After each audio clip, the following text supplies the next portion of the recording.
Welcome to Therapist Uncensored, a podcast where therapists freely speak their minds about real-life matters. In today's episode, Patty Olwell interviews guest Sarah Peyton on the neuroscience of language and emotions. Sarah is a neuroscience educator and trainer in nonviolent communication, and she combines her love of neuroscience and language in a rich discussion about how our choice of language can significantly impact the way we think, the way we feel, the way really and generally we respond to the world. Sarah has recently published a book called Your Resonant Self, Guided Meditations and Exercises to Engage Your Brain's Capacity for Healing.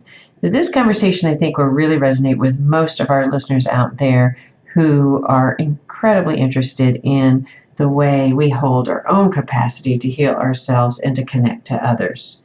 So enjoy. Hi, Sarah. Hi, Patty. I'm delighted to have you here with us today and have you speaking to our listeners. Thank you. I'm really excited and happy to be here. Thanks. I am really interested in your work. It's very rich and has a whole lot of different strains moving together. I know your most recent work that I'm familiar with is the interpersonal neurobiology, but you also have this long history of nonviolent communication, and you have worked in the prison system, and so I would love you to tell us a little bit about how you came to your work. Oh, thank you. Well, I stumbled across nonviolent communication first.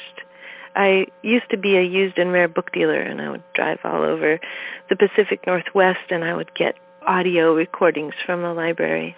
And I listened to Marshall Rosenberg, who's the guy who created nonviolent communication. And I went to a Marshall Rosenberg weekend. And at that weekend, people were using language in a very particular way. I had never experienced it before. Always before, when I had mentioned being emotionally upset or worried about something, people would either reassure me. You know, they'd say, oh, don't worry about it. It won't be that bad. You shouldn't think about it that way. Or they would tell me that it was nothing, sort of dismissing, like, oh, don't even think about it. You know, if you think about it, it just makes it worse. Or they would tell me how to solve the problem. Well, here's what you should do, they would say. So to have random, regular people using language in this very different way, which in nonviolent communication, there's a huge emphasis on what Marshall called needs, which are these deep values and longings that all of us have. So people would be listening for me, and they would say, wow, is equality really important to you? And I would be like, what? What is happening? Why are people talking to me this way? But I noticed these changes happening for me, like long-standing grudges that I had that I was talking about. All of a sudden, they were evaporating. I was having this very strange experience of fluidity. And I thought, why? You know, it go ahead. Strikes me that in some ways it's like the first time you go to therapy, right? And you're not used to someone listening to you and responding to you in that way. So, right. And I think that's continue with your story. Yeah, the beauty of therapy, the beauty of getting into places where people are really listening to us instead of just trying to solve problems. At this point, this is where Matthew Lieberman enters the scene. And his beautiful work where he was looking at what happens when we use feeling words. How does it change the activity of the amygdala? For those of you who don't know Matthew, he is a UCLA cognitive social neuroscientist who's looking at, among other things, looking at the way people self-regulate. So how do people get themselves calm once they've gotten upset? And he did a beautiful piece of research with a number of other researchers where later he did more where he was looking at people and how they got themselves calm. But he was looking at what was the effect of seeing people's facial expressions, emotional facial expressions right in our faces. And what he discovered was that when we accurately name the facial expression that we're seeing, that first of all, we get upset. There's an amygdala response to intense facial expressions of rage or fear or grief. And when we name those emotions accurately, the activity in the amygdala falls by half.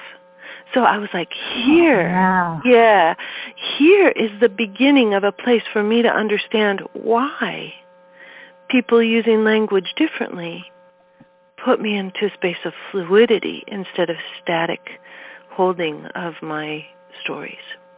Yeah. Dan Siegel talks about name it to tame it. To tame it, and exactly. Perhaps he was referencing this work, actually.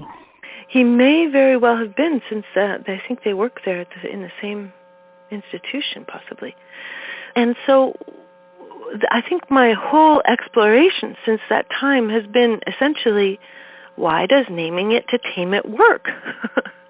And what? Right. Here's the question that I always sit with, is what makes brains say yes to language? What kinds of language do we use that lets brains relax and move into a space of fluidity? It's been my inquiry in this book. It's been my inquiry at the prison. It's been my inquiry as I've thought about trauma and about healing from trauma. Because, as I say in the book, I dedicate the book actually to my older adopted son who died from the effects of childhood trauma.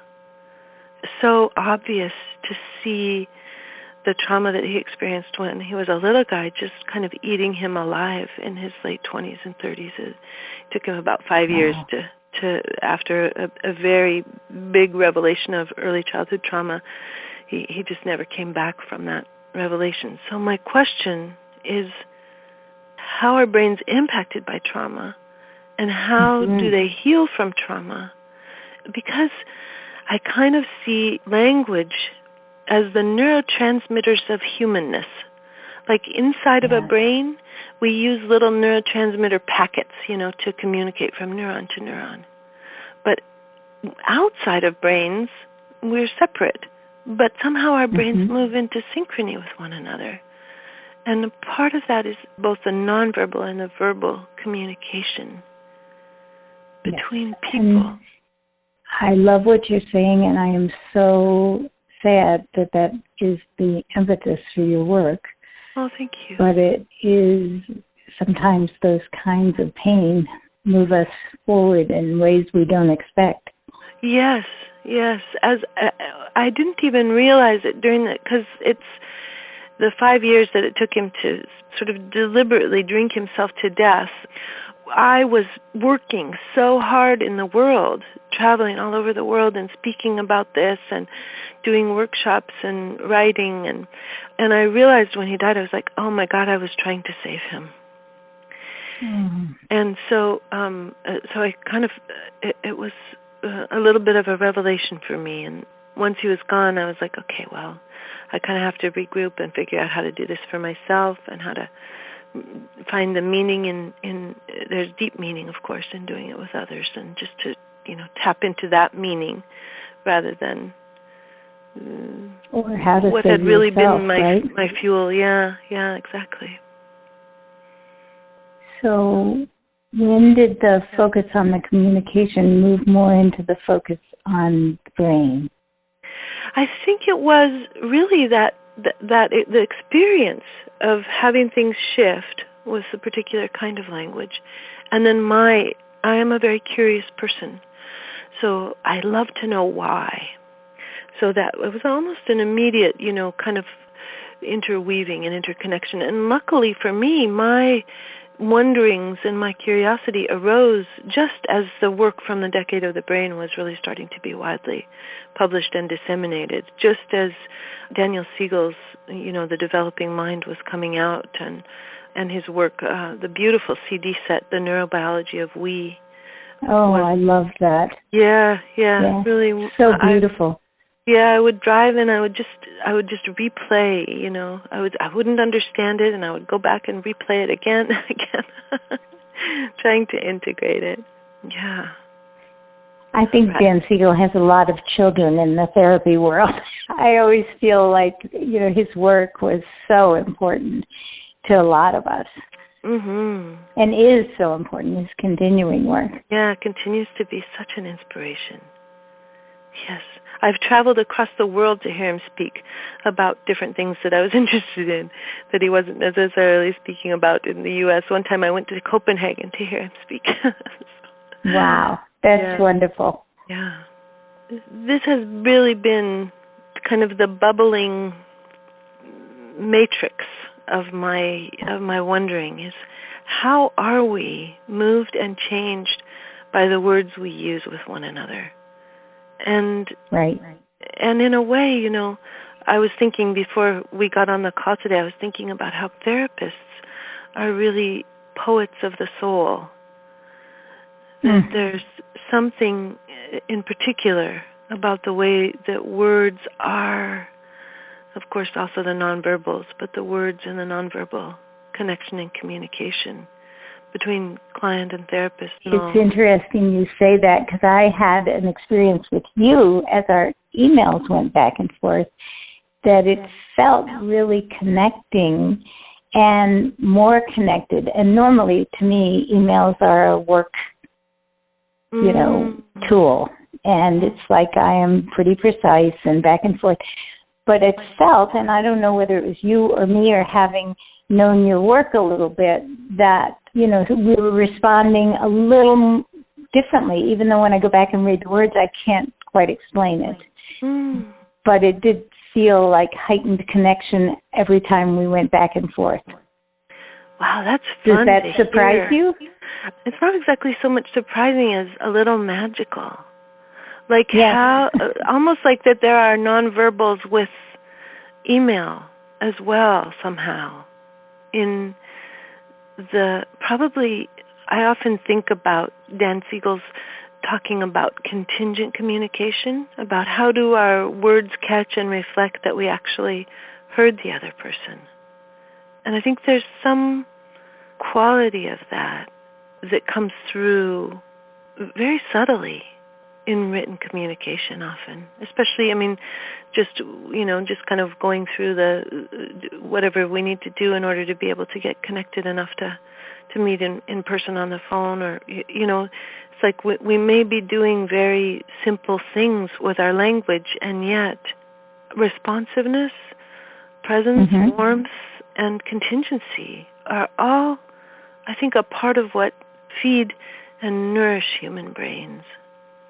I agree, yeah. And as I've read parts of your book, what has struck me is that although therapists often talk about words, we are always saying to our clients, talk kindly to yourself. But you really zone in on how to do that in the specific words, and it just felt like there was the nonviolent communication has made your focus on words deeper and richer. Thank you. It feels that way. I think that a part of my journey has been that I really came from being both avoidantly attached and disorganizedly attached. Like, so if you've never been somebody like me who's dived deeply into attachment, using the left hemisphere as a way to parent. The left hemisphere is a place where we're really focused on to-do lists and what needs to happen next and what's the schedule and when are the teeth brushed, and as a parent, like all of the little things that we believe mean that we're a good parent. Does the child wearing their seatbelt in the car? There's all these things that just seem absolutely imperative, and yet none of them in themselves are essentially relational. So I came out of a world where language was not used relationally really very much at all.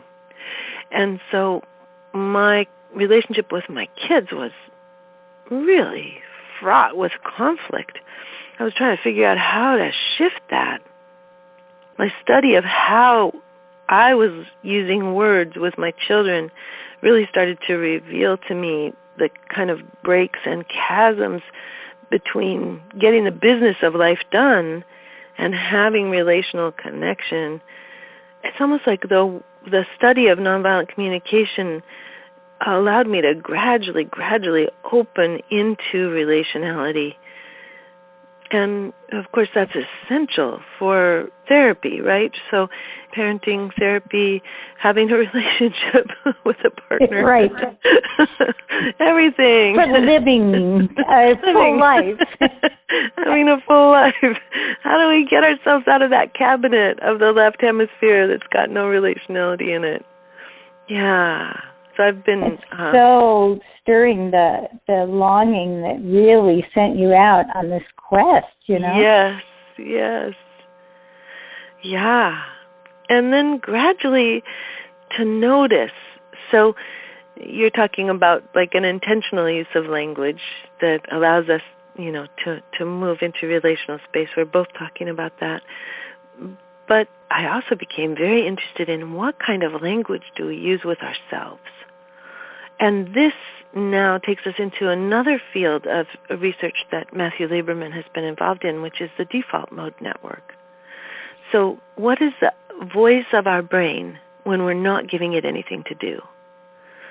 So what happens when we first wake up in the morning? How are we talking to ourselves? What are the words that are going through our mind? Or if there are no words, what's the emotional tone? Like, is there a disappointment in the self? Like, Sarah, wake up in the morning, am I disappointed to be Sarah? Am I disappointed to be meeting this life? Or am I like catching myself, with my worries and my everything that has to be done? Is there a gentleness? Is there a warmth in relationship to the self? And part of Matthew Lieberman's research shows that when the brain is not directed towards something in particular, he puts people into MRI machines and gives them algebra problems to do. And in the 1 second between algebra problems, the brain reverts to this social default network that is sort of sewing us into our lives. Well, what does it remember? What is it worrying about in the future? What is it remembering with regret in our past? What is it making sure that we don't forget? How effective, is our default network in sort of I think of it as the brain's tailor, that it's taking past, present, and future and kind of binding them together. And of course, there's some research that shows that it's the source of our dreams, that's what our dreams are doing. And that it's what's also we use when we daydream, when our brain drifts off and we start to think of other things when we're in conversations or driving or washing the dishes. So I became also very interested in what is the automatic voice of our brain and can it be changed? And of course, this is what therapy does, even when therapists don't even know that this is what they're doing. They're offering their clients relational connection that puts the brain into a neuroplastic place that allows change to begin to happen. And the way that people automatically speak to themselves or treat themselves begins to shift because a new option is being offered. When you say to your clients, don't speak to yourself unkindly, all of a sudden there's like it's like you're parting the Red Sea of the default network. You're saying there might be something different possible here. Right, and what really struck me with your work is that, yes, as therapists, hopefully we are resetting that default mode with a kinder, gentler language, but you go straight at it with meditation and exercise designed for the default mode, which I love the specificity of your work. Oh, thank you. Can you talk a little bit about that? Yes, absolutely. Absolutely. Yes, the book is called Your Resonant Self, Guided Meditations and Exercises to Engage Your Brain's Capacity for Healing. People could have told me not to speak unkindly to myself until the cows came home if they hadn't modeled something a little bit different, I don't think in the beginning of my work I even understood that I was speaking so unkindly to myself. I remember once I could catch a refrain of, I'm so tired, I'm so tired, I'm so tired. I could hear that voice. But I think that was the top voice, and I was so tired because there was a constant fight, within me to be able to even have the right to exist. Because as this book intertwines an understanding of the default network and the understanding of the impact of trauma and an understanding of the importance of warmth and precision in our language, what we start to see is that trauma really impacts the default network. So experiences of being alone create default networks that are trying so desperately to help us. Our default networks, as they criticize us until there's no shred of solid ground left for us to stand on, are so trying to support our well-being by making sure we never do whatever it was again. So how do we begin to catch that voice? How do we, in a way, create something bigger that holds and nestles and responds to the voice of self-criticism? How do we turn toward that voice with precision and with understanding?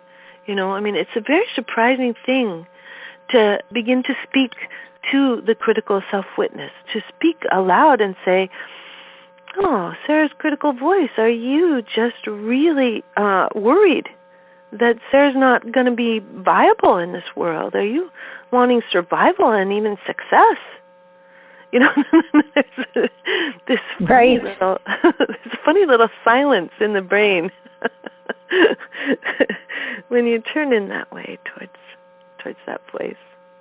Those voices are the things that kept us alive as a small child when trauma hit us. If you have an abusive parent and the voice is, be as small as you can and don't make any noise, and maybe they won't come after you again, and you go through your life being as small as you can and not making any noise, or whatever coping mechanism you come up with is first a survival mode.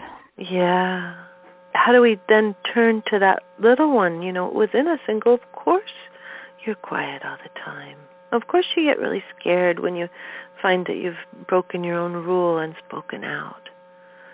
I wonder if you need some acknowledgement of just how scary it was to have big people be out of control. And would you like some acknowledgement? And while we're talking about this, would you like some acknowledgement that indeed, when you spoke out, it was a lot of danger. There was a lot of vulnerability there. There's something about, there's a number of different ways to be precise with language. And one of them is to be precise with what the feeling tone really is. Another is to be precise with what the deep longing is for survival or for thriving or for peace or for room to grow or for the capacity to have your own timing. But then another kind of precision that's really interesting with language, and which therapists do often without even knowing it all the time, is to be precise about what the timing of the trauma is. That the trauma is no longer happening. Would you like acknowledgement that your body really did receive physical harm when you spoke up? By using the past tense, the person who's speaking, without even knowing it, is offering the brain precision. This takes us back to Daniel Siegel's Name It to Tame It. And, and a part of what's being named is that what happened that's so upsetting is in the past.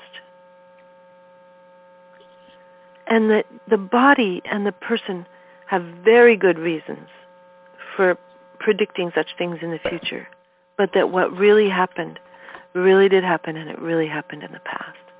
It's another very interesting way to be precise with language that calms brains and that lets brains say, yes, I do need acknowledgement. That being small and quiet was a very good idea when I was 5. Yeah. And that it was when I was 5, which is the point you're making. Yeah. And I'm now 50. Right. Exactly. Yeah. And so often it is exactly this that people will say yes to when they're talking about trauma. I'm always, as I said, so interested. When do people say yes when you're, making a warm inquiry? They say yes most often when you ask them if they need acknowledgement for what really happened. Yes, that makes sense. Because part of what creates trauma, Bonnie Badenoch, who wrote the foreword to my book, was the first person who brought this research about the Nepalese boy soldiers from the Nepalese Civil War to my attention, that all the boy soldiers had the same experience. They were all in war. They were all having to kill people. They were all seeing people killed next to them, injuries, and so on. But the boys who went home to environments where they were received with welcome had much lower rates of PTSD than the boys who went home to environments where they were scorned and excluded. Wow. So this, I think, is beautiful research that starts to show us that it's not what happens during a trauma that's important to humans. It's important how we're received afterwards. There's some essential piece here about aloneness, that we need to be accompanied in our experiences as humans. We need to be understood with warmth and understanding and resonance in order to be able to make sense of the difficult things that happen to us. I think the central tenet of all the work that we're talking about, whether it's Dan Siegel or Bonnie or some of the other names we've quoted, is that we heal in relationship. Yes, we heal in relationship. The idea that we can fix this on our own is just wrong. Yeah. And for those of us who, and certainly there's a huge, component of our population in this country and in other countries who maybe don't at this moment even have access to someone who would accompany us. How do we begin to turn toward ourselves with warmth and to self-accompany? I think it's always somehow integrated warmth that we're receiving from somebody else. But how do we scrabble together whatever bits and pieces we can in order to move forward and to even sometimes build enough trust to be able to reach out to a therapist? I want to clarify, because I don't mean just a therapist. I mean, what struck me about your story is it wasn't a therapist that put you on the road. It was your children. Yes. It was the longing to connect with your kids was what motivated you. And it's often, our struggles to have a good relationship with a partner, or wanting to heal a wound with a parent, or, it's, and if we have to do it alone, it's developing that inner resource that you talk about in many of your meditations. It's almost like you're developing an internal resource. Yeah, and so I think what I love about this whole discussion is that it all weaves together. We get a good experience with a therapist and we internalize them and carry them with us for the rest of our lives. Or we are able to begin to turn toward ourselves with warmth, and then we can reach out and have a good experience with a therapist, sort of like this very interesting monkey puzzle of that everybody begins kind of in a different place. And one of the statistics that I love, it's a funny little statistic, that people who have at least 6 months of therapy are much less likely to have to deal with addiction. I've never heard that statistic. Yeah. It's wonderful. Quite a beautiful little statistic that I think this is one that I carry around. I often find little pieces of research and then carry them around and turn them like little, gems over and over in my hands. And this is one that I turn over and over in my hands because I think it speaks to the creation of a bird's eye view of ourselves. We get to see ourselves from outside ourselves for a little moment. I think Daniel Siegel is one who speaks about this so beautifully, that when we begin to see the brain as a brain rather than, as the collection of our faults, right. then it's almost like we're giving birth to self-compassion in the capacity to look at the brain from outside itself, that it almost always gives birth to compassion for people. I know right. that the comment that I love to receive the most when I'm presenting is when people will come up to me at the end of an hour or 2 hours or a day, and they'll come up to me and they'll say, "Sarah, I make sense." Which is one of the headings in your book that I love. Yeah. People make sense. People make and sense. I'd love you to speak a little more on that. I was very struck by that, and it's 3 words, Yeah. but it's very deep. Yeah. I think, as we're left to, I was going to say, about this creation of a savage default network from trauma, that what I believe happens is with trauma, when we're unaccompanied, is we're trying to make sense of it. And, the person who is there the most often in our history of traumas is us. So, for a number of reasons, people left on their own tend to blame themselves or to build an idea that the world is relentlessly dangerous and horrifying. But the earlier the trauma starts, the more likely we are to blame ourselves. There's some research I've seen that shows that if the trauma happens after 9, people are more able to blame the outside world rather than themselves. But if anything happens before the age of 9, we're already setting up a pattern of self-blame. When we are left alone, then we have to try to figure out how to take care of a brain that is suddenly impacted by the difficult event. And we know that the amygdala wires stuff together with just one exposure. When there's something traumatic that happens, everything involved in that trauma kind of gets wired together in a big lump of trauma in the brain. So then if you're a child trying to deal with this, there's all kinds of things that are wired together, including your sense of self can be wired into that lump of trauma, which means that whenever you try to touch into who you are, it leads immediately to the trauma. So the default network involves the areas of the brain that are the sense of self, that carry the sense of self. So here we are, we start to see why trauma would negatively impact the default network.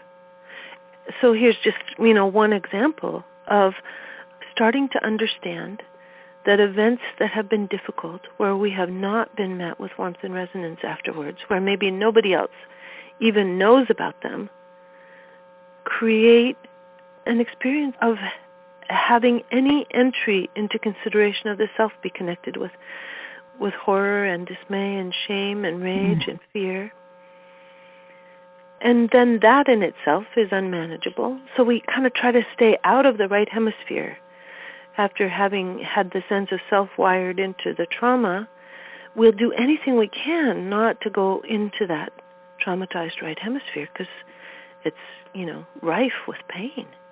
And interestingly enough, when we're thinking about, adolescent boys and adolescent girls and other folks who might have indeterminate or neutral genders, the experience of having a traumatized default network can make being quiet really unbearable. It's very interesting to me that video games and cigarettes are the 2 things that turn off the default network most completely. Wow, I did not know that. That's intriguing. Video games and cigarettes. What a strange linking. Yeah. And of course, we're talking a lot these days about kids with video game addictions. What if instead... Well, and what strikes me is that psychiatrists have known for years that people with schizophrenia almost always smoke, and no one's ever said, to my knowledge, I've never heard an explanation of that. And so the fact that you're saying it turns off the default network, and if you are having auditory hallucinations and it's saying things to you, like telling you awful things, and you can smoke a cigarette and calm that voice. That would so be cool. pretty exciting. Yeah, I did not know that about schizophrenia. That really makes sense. So here we are again. If you ever work at a psychiatric hospital, you will learn it, because almost all schizophrenics for some reason smoke cigarettes. Yeah, so all of these things, that we are learning gradually, that we used to blame ourselves for, all of a sudden start to make sense. Depression begins to make sense. Anxiety starts to make sense. The impact that trauma has on the default network and why we would be cruel to ourselves begins to make sense. And so I think that it's really radical. It's really a radical. I think interpersonal neurobiology takes us into a new world. And when you started to talk about sort of, stepping back and viewing the brain as a brain, what came up for me, and I'm not talking about the traumatized person necessarily, because it's pretty clear why this wouldn't be as attractive, but for me, inspiring curiosity in my clients, the sort of like, let me be interested in myself and why I'm doing the things I'm doing. It seems to be so important in healing, that sort of curiosity, which in my mind leads to the compassion too. It does, yeah. It's sort of a hallmark of engaged compassion. Right. Yeah. Sarah, this has been very fun and stimulating, and I wonder if there's anything else you'd like to tell our listeners before we wrap up. Oh, thank you, Patty.